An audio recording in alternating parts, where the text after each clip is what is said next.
Hello everyone, I'm Lokiya. Now let us revise essay 505 external confirmations. What are external confirmations?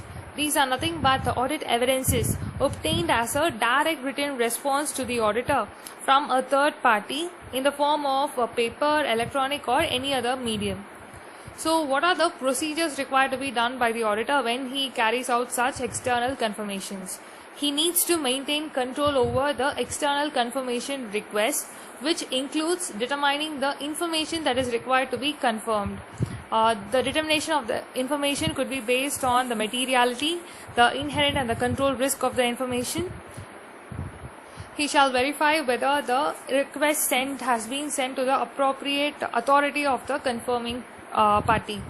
He shall also design the confirmation request. Designing the confirmation request includes properly being addressed, that is, the request being properly addressed, whether the request contains the written informations for responses to be sent back to the auditor, the form of the confirmation request, the nature of the information that is being confirmed, and the intended respondent.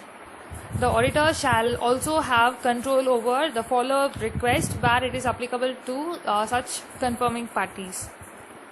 What happens in case where the management refuses the auditor to get external confirmations? In such cases, the auditor shall first inquire the management with regards to reasons why thereof it refuses the auditor to get an external confirmations.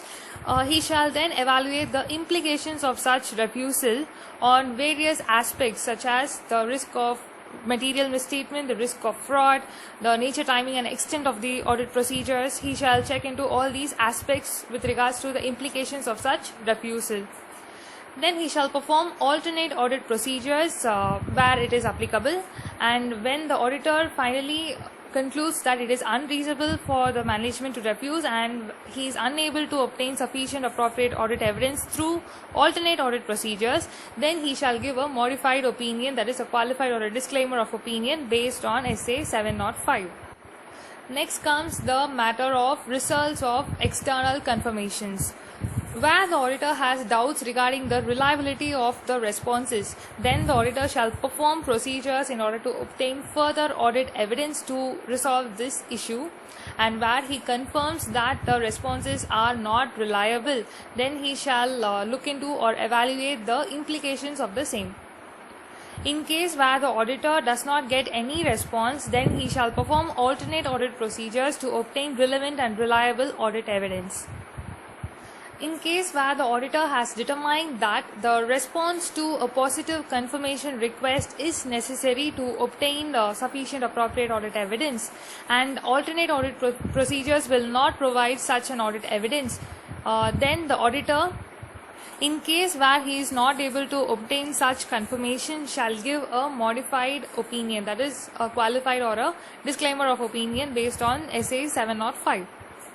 Next comes the cases of negative confirmations.